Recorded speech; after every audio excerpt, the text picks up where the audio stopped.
دارین کو ایک نام جو ہزاروں سال زمین کے سینے میں دفن رہا۔ یہ ترکی کے علاقے اناطولیہ میں واقع ایک ایسا شہر ہے جو زمین کے نیچے 8 منزلوں تک پھیلا ہوا ہے۔ یہ کوئی غار نہیں، نہ ہی کوئی معمولی پناہ گاہ، بلکہ ایک مکمل شہر جہاں انسان نے روشنی کے بغیر زندگی گزاری اور پتھروں کے درمیان اپنی دنیا بسائی۔ جب یہ جگہ دریافت ہوئی تو ماہرین آثار قدیمہ حیران رہ گئے کہ آخر انسان نے اتنا بڑا زیر زمین شہر کیوں بنایا اور کیسے بنایا۔ یہی وہ سوال ہے جو آج تک جواب مانگتا ہے۔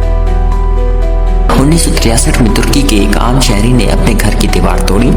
دیوار کے پیچھے اسے ایک خفیہ سرنگ ملی جو صدیوں سے چھپی ہوئی تھی۔ اس دریافت نے دارین کو دنیا کے سامنے لا کھڑا کیا۔ ماہرین کے مطابق یہ زیر زمین شہر زمین کی سطح سے تقریباً 85 میٹر نیچے تک پھیلا ہوا ہے۔ تحقیقات سے پتہ چلا کہ یہاں ایک وقت میں 20,000 سے زائد افراد آباد ہو سکتے تھے۔ یہ اپنی ساخت اور وسعت کے لحاظ سے دنیا کے سب سے بڑے زیر زمین شہروں میں سے شمار ہوتا ہے۔ یہ شہر زمین کے نیچے اس قدر منظم انداز میں بنا ہے کہ ہر منزل کا اپنا مقصد، اپنا نظام زندگی موجود تھا، جہاں پانی، ہوا اور روشنی تک کے انتظامات کیے گئے تھے۔ دارین کو کا ڈیزائن حیران کن ہے، جہاں سینکڑوں کمرے ہیں، تنگ راہداریاں، ہوا کے لیے مخصوص کنویں اور بڑے پتھروں کے دروازے جو کسی بھی خطرے کے وقت اندر سے بند کیے جا سکتے تھے۔ یہ شہر تقریباً 18 سطحوں پر مشتمل ہے، جس میں سے 8 مکمل طور پر قابل دریافت ہیں۔ ہر سطح مختلف مقصد کے لیے تھی، کچھ رہائش کے لیے، کچھ خوراک کے لیے اور کچھ عبادت و تعلیم کے لیے مخصوص تھی۔ سب سے دلچسپ بات یہ ہے کہ وہاں وینٹیلیشن شافٹس یعنی ہوا کے راستے آج بھی اتنے مؤثر ہیں کہ نیچے تازہ ہوا محسوس کی جا سکتی ہے۔ سوال یہ پیدا ہوتا ہے کہ آخر دارین کو کیوں بنایا گیا؟ کچھ ماہرین کا ماننا ہے کہ یہ شہر قدیم لوگوں نے جنگوں یا حملوں سے بچنے کے لیے بنایا۔ ایک وقت میں جب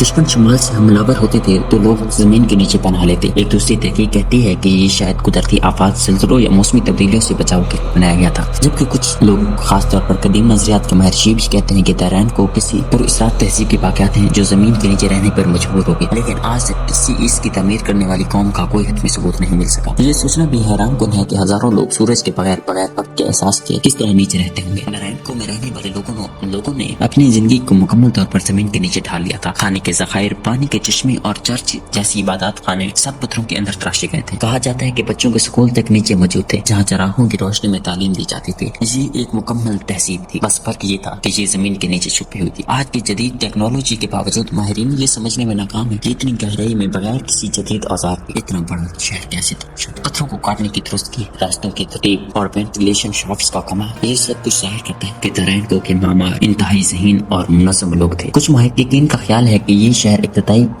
فریجین تہذیب نے بنایا، جبکہ کچھ کا ماننا ہے کہ یہ اس سے بھی کہیں قدیم دور کی تخلیق ہے۔ آج دارین کو ترکی کا ایک اہم سیاحتی مقام ہے۔ دنیا بھر سے لوگ آ کر زمین کے نیچے اس پراسرار تہذیب کو دیکھنے اب بھی خاموش ضرور ہے، مگر ہر دیوار، ہر سرنگ اب بھی انسان کی بقا اور ہمت کی کہانی سناتی ہے۔ یہ ہمیں یاد دلاتا ہے کہ خوف میں بھی امید چھپی ہوتی اور اندھیرے میں بھی زندگی سانس لے سکتی ہے۔ دارین کو اب صرف ایک آثار قدیمہ نہیں، یہ انسان کی تخلیقی طاقت، بقا اور اصرار کی علامت ہے۔ زمین کے نیچے چھپی یہ دنیا آج بھی ہمیں یہ سوچنے پر مجبور کرتی ہے کہ اگر ماضی میں انسان نے زمین کے نیچے شہر بسایا تو مستقبل میں وہ آسمانوں پر بھی آباد ہو سکے۔ آج کے لیے اتنا ہی کافی ہے۔ اگلی ویڈیو میں ہم ایک اور چھپی ہوئی دنیا کا راز جانیں گے، جہاں تاریخ، وقت اور حقیقت ایک دوسرے میں گم ہو جاتے ہیں۔ تب تک کے لیے اپنا خیال رکھیے گا۔ اللہ حافظ۔